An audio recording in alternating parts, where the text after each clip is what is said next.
okuhaya ebyombeko ebi n'ubwanyuma y'okuheza kubyombeka kandi aba UPDF Engineering Brigade n'abahamya ngo babyombekere n'omutindo gw'ahaiguru okuhangara obwire buringwa. Ebitu byombekere kandi babyombekera mutindo kumuraye n'omwijukaje mukama w'ihanga ow'ekitinisa Yoweri Kaguta Museveni akaragira ku emirimo emwe omu gavumenti okukira omu ministry y'obwegyese n'emizaano na ministry y'ebyamagara ku emirimo egyo etandike kukorwa amahiga y'ihanga. These 4 classrooms we have seen here with the UPDF twazo municipality tuyesente zo kurinovating ebizimbe ninjiro mu area egyo muri Shema. There are very few classrooms zine terazo kezibwareba and that we want to make a standard. Tuenda manya in the future tubetu in entire year.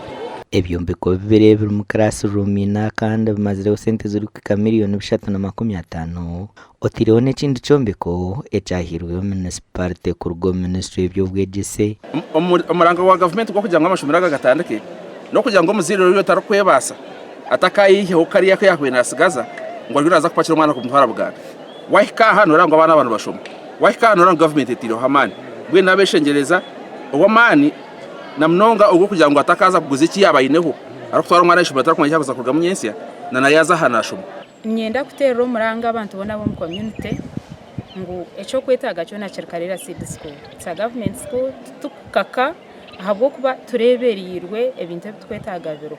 Obwati Karera Seed School na rumwe mu mashomero agariyo ngeyongeramani hamwe n'umubare umuhango gw'abeji. For instance, now government is focusing on the science to bring up the level abana enambe yo kumara abakumanya science. That is the focus of government. Wahika hishomero yo bwa hato kareba ni onusima government ya President Museveni ahabwo kuva buri chumwe kiri yomboteka gasha kwa Sheikh Abdulatif.